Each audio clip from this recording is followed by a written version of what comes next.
There, friends, Dave Paulides, Canine Missing Project. That is Huck L. Berry right there. And Huck, our executive producer. Oh, she's a pretty girl. Yeah, it's a pretty girl. Oh, yeah, sure. Oh, yeah, sure. She likes scratches right there, yeah. Oh, yeah. She's a good girl. He's a good puppy. Oh, big yawn, yeah. Okay, I'll try to keep you awake for the show, okay, Huck? You're a good girl. Stay there. Be good. No barky barky. Don't wake up the people when they're trying to sleep through my show now. All right. Thanks for being here. And we have a stunning show for you today. Pretty amazing what happens to people in this world. But first, someone sent me a package that deserves recognition. Dave and Huck saw this towel made by friends of ours and thought of you. We are longtime viewers, and you have inspired us to get back into search and rescue and pursue training our dog River for SAR training. River is our mascot for our dog. Awesome. Anytime I can get people to participate in search and rescue, that's great. Treats and wanted to send a goodie for Huck too. All the best. Ian, Jennifer, and River. This is the towel they sent. But they also sent treats from the ranch they own, which is called Rivers Edge Ranch. And the website is www.rivers-edge-ranch.com.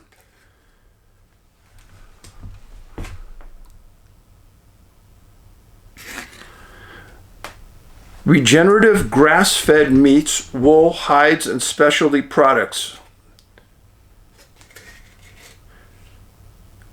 Healthy humans start with healthy food raised right.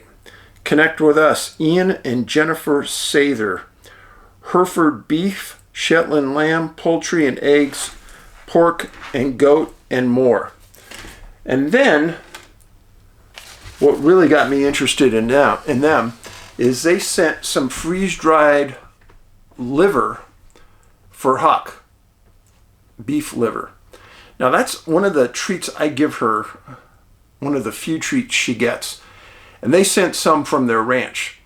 So I would tell you to get over there, and anytime a villager gets on board with us, I'm going to do everything I can to pump their business.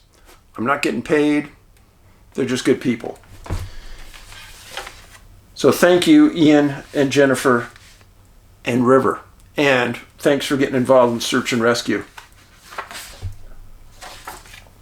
Now this case got on my radar right after Thanksgiving. And I've been following it, and I've been waiting for the cause of death.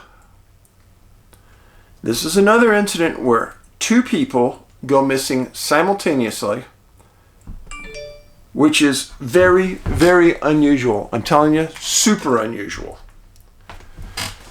Now, I better turn this off, otherwise we're going to get all kinds of calls. And yeah, I know, I should have done that, right? Thanks for telling me.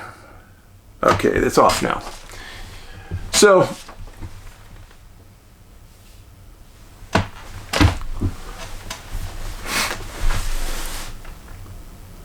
and the story behind these two people really touched my heart. Two people, Linda Lightfoot and Gary Lightfoot. Linda was 81, Gary was 82. And friends, they were married 62 years. That is success under anyone's terms. They went missing Thanksgiving night, November 27th, 2025. They have one son named Greg, and they lived in Lubbock, Texas.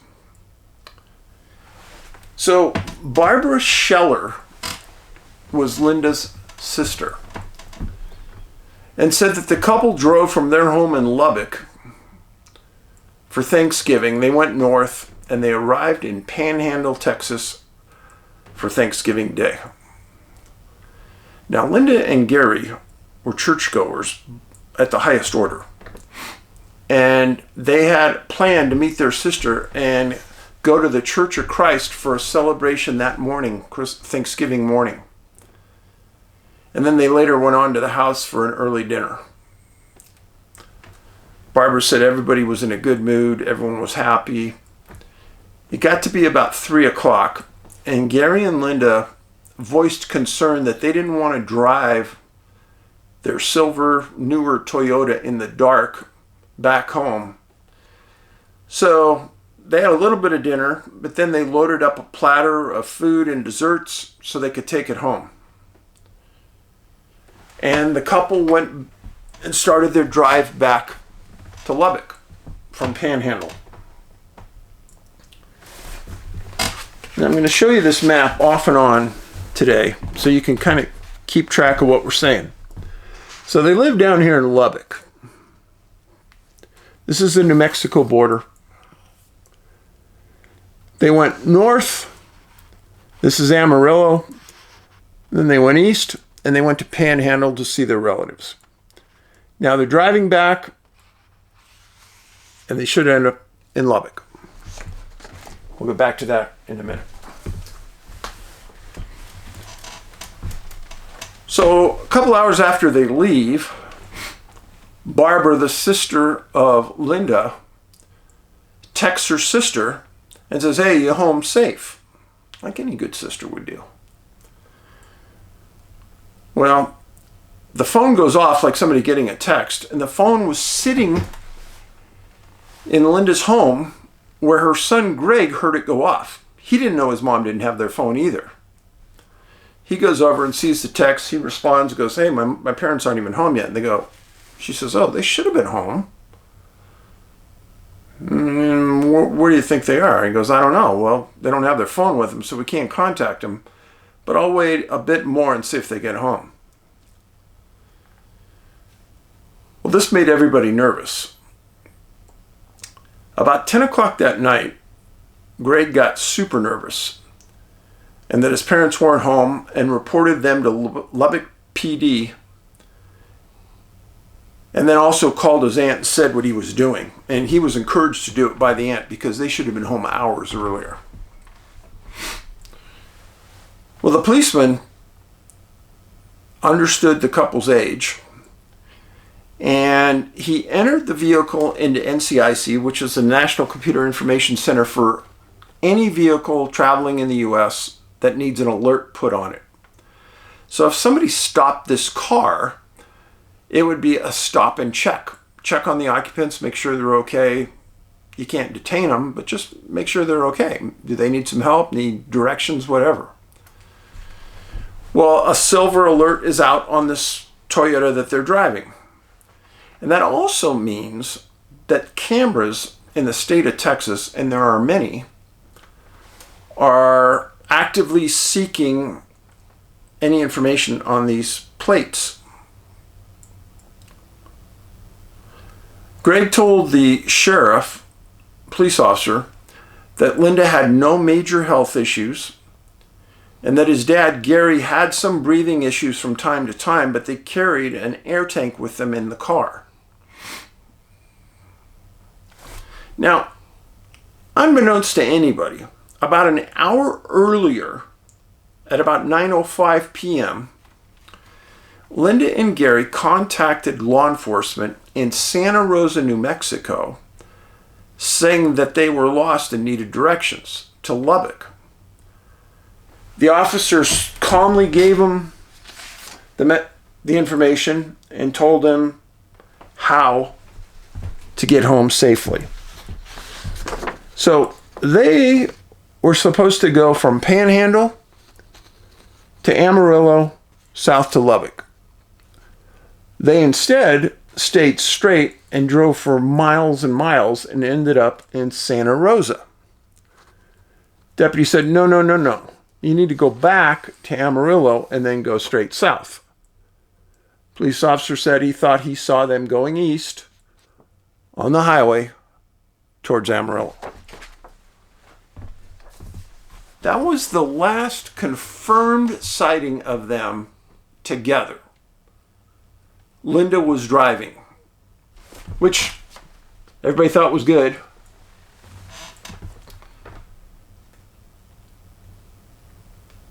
Well, something happened after that officer gave them directions. Nobody's quite sure what, but something went wrong. So, going right by the timeline I'm going to give you so you can understand it. 3 p.m., they leave their relatives and they're driving back to Lubbock from Panhandle. Eastbound 40 westbound 40 towards Amarillo, they were going. 6:20, a license plate reader caught their car going eastbound near Amarillo. 6:55, a reader caught them near Groom, Texas. 8:36 p.m., a reader caught them on I-40 near San John. And then at 9:05, they contacted a Santa Rosa police officer. The last sighting of the car occurred at 1:02 a.m., and they caught them still in Santa Rosa, New Mexico. Law enforcement knew the general area that the couple was in, but they couldn't find the car, and they were still reported as missing. So they're looking for a car, driving around with an 81-year-old female driving. On November 28th, the day after Thanksgiving, all the hits on the cars stopped coming in. They didn't even know where they were. Still listed as NCIC as missing. Now, before I go on and I tell you the rest of the story, it helps to know a little bit about the couple and their mindset. Now, Linda was a graduate of Abilene Cooper High School in 1962. She became an office manager in the oil industry, a critical role back then. And she made huge contributions while working for Edward Jones and Wellington State Bank. Later on, she went on to work for Lamb County Juvenile Detention and for the city jail in the county. Also was a big contributor for the city of Litchfield in Texas when she worked for them.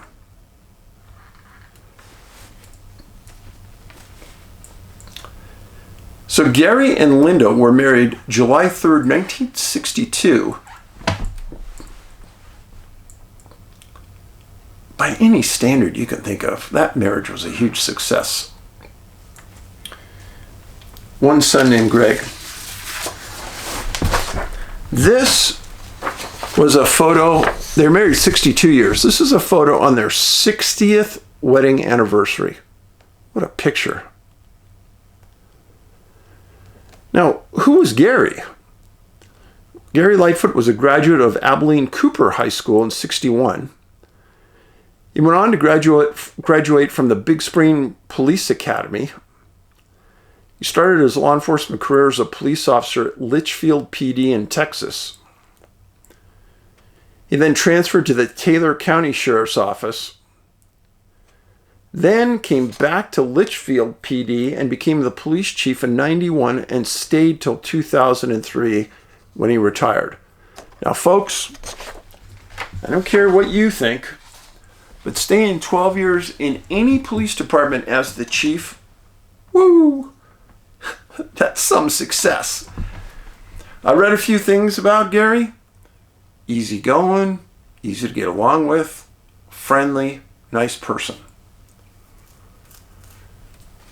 Wow, it's quite a law enforcement career. And Gary and Linda were longtime members of the Southside Church of Christ in Lubbock. Big churchgoers. No matter where they went, they always got some kind of church time in, just like they went to see their relatives for Thanksgiving. Now, law enforcement was getting concerned because neither of them had their phone. Now, this is where the story takes a very, very, very, very strange turn. December 2nd, so they disappeared on the 27th, and that was Thanksgiving of November. 30 days in November, so 5 days later, at 10:30 in the morning, a ranch hand that's watching cattle on a pasture comes across a car. This is west of Tucumcari, New Mexico. It's a silver Toyota with its trunk open, and it was in a slight ditch in a field surrounded by foliage. The ranch hand didn't feel comfortable in approaching it because it was in the middle of nowhere. And the hand left to notify the owner of the property, who then called the sheriff's office. This was in a place called Quay, Q-U-A-Y County. Well, the Quay County Dispatch sends a deputy to the property. The owner takes him down into this slight gully in this pasture, and they see a very peculiar scene. Underline very. They see a female, Linda, later identified as Linda, as laying on her back near the back of the car with a coat covering her face and torso, deceased. Gary was nearby laying on the ground, also deceased. Deputies found a full air tank in the back seat of their car, indicating he had never used it. And they also said there was no visible trauma to either person. They found 2 envelopes in the car containing $311. That was just part of the inventory they took on the car. They weren't assigning anything unusual about it at all. They also found a Smith & Wesson .38 caliber pistol in the center console with 1 round being fired. They also stated that the left front tire of the Toyota was shredded and flat. They noted that temperatures at night while the couple were missing were in the low 20s in this area. They examined the car and found that the gear shift of the vehicle was in drive, and the battery had been drained of all of its power. It was the opinion of the deputies that the vehicle got stuck in that gully. I'm reading all this, okay. There must have been tracks leading to it from where it entered the gully, right? Wrong. This is the part that made me stiffen up and pay attention. Quay County Sheriff is a guy named Dennis Garcia. He made a statement to the Santa Fe, New Mexican newspaper on December 4th, 2025, and I'll quote you what he said. Investigators said that they were still trying to determine when and how the vehicle accessed the ranch property, as all the gates appeared to be closed. What? What? Yeah, you heard that right. So they couldn't figure out how, I don't care what other articles say, this is the sheriff saying it, so I'm going to go with this. They couldn't figure out how it got on the property. When a car drives through a field or a pasture, it leaves marks that any first-year rookie can follow the marks back to where it came in the pasture. But they couldn't. They couldn't figure it out. Now, during the days the couple was missing, law enforcement asked Toyota manufacturer if they could track their car with the electronics. And they came back and they said they thought they could. 2 days later, Toyota came back to them and said they couldn't. Oh, what? Why not? So you have electronics in the car that obviously aren't putting out a signal.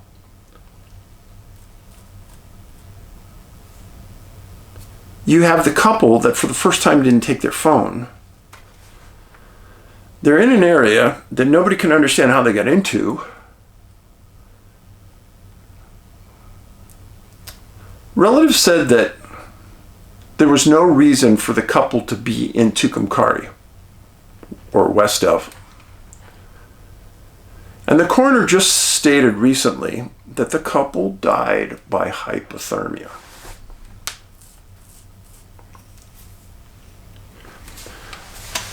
I don't get that. If it was in the low 20s at night, where would you stay? I'd be in the car, right? Now, recently I was talking to a good friend, and I was saying that when you travel in an area with very low temperatures, you pack for survival. Well, what do you mean, Dave?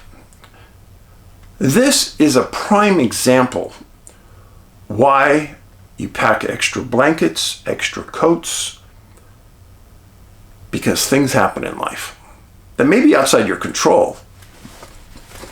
But if they happen and you can't get help, you need to survive right there. Now, maybe if they had extra blankets, a sleeping bag, something, they could have survived a few more days. I don't know. I find it being quite a coincidence that the couple disappeared the one time they didn't have their phone. Why couldn't Toyota track that car? This one really bugs me. I'm serious. Why didn't one of them walk out for help? There's cattle around.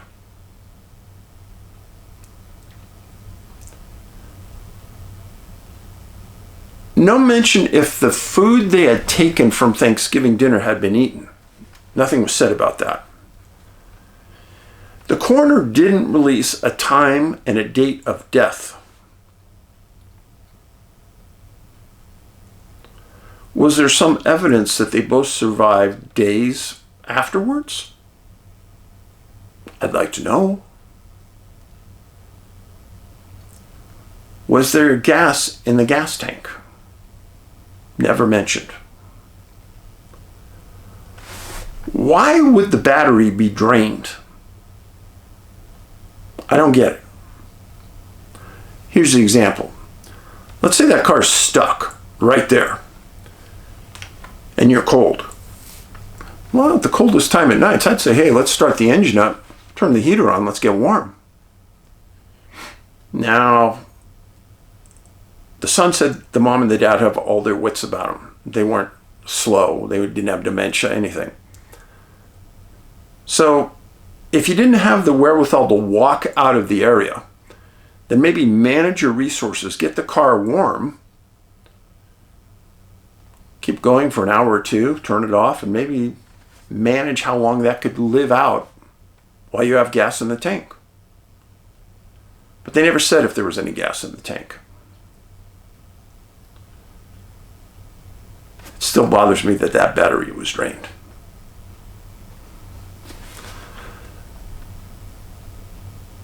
Two people dying at the exact same spot together is flatly super unusual, folks. Super unusual. The theory is that Linda died first. Gary put the coat over her face, and then he died later. Now maybe he didn't have the energy, he didn't feel right, something, and he couldn't walk out. I would say 95 times out of 100, that person's walking out. They're not going to stay there once that one person dies. There's no reason to.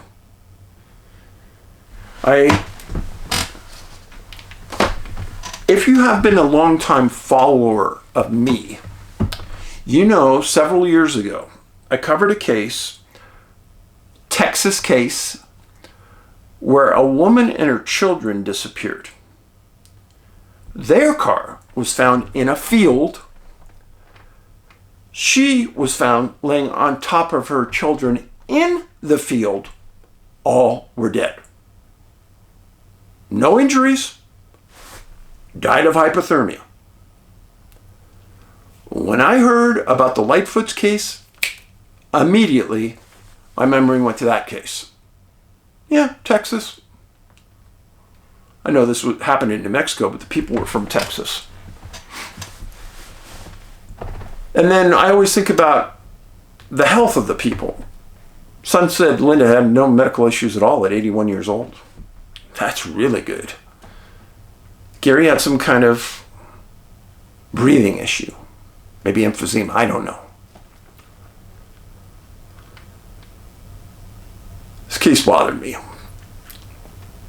Yeah, I do think about all the other possibilities out there, and there are many. And I think about the sheriff saying that his investigators couldn't figure out how they got that car in there. And that reminds me about missing 411, the UFO connection, and how Carl's truck was moved into the middle of the woods, and nobody knew how it got there.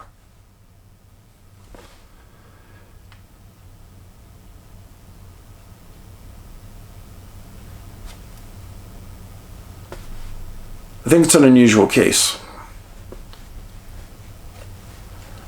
I hope that their son Greg does okay without both his mom and dad. That's rough. I hope Barbara, Linda's sister, keeps close tabs on him.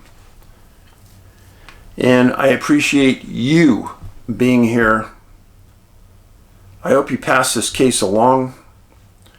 Hypothermia is one of those causes of death that always makes me pay attention. It makes me wonder what really happened in these cases. The coroner said that there was no injuries to the body. Coroner never stated that there was any clothing missing from the body. I don't know. But it's a holiday season. I actually went out to lunch today. Went to a restaurant I normally go to. A waitress I normally seen. She's probably 70, 75 years old. Very nice older lady. Very nice. And she's always real polite to me. And she seemed a little down. And I left her a way bigger tip than I normally leave. And as I'm leaving, she stopped me and she said, "David, that was very nice." I said, Thank you for the great service all year. That was my gift to you." She says, "Oh, you're so kind." And I don't say that's to tell you to give big tips, but it's just an example of how to extend yourself.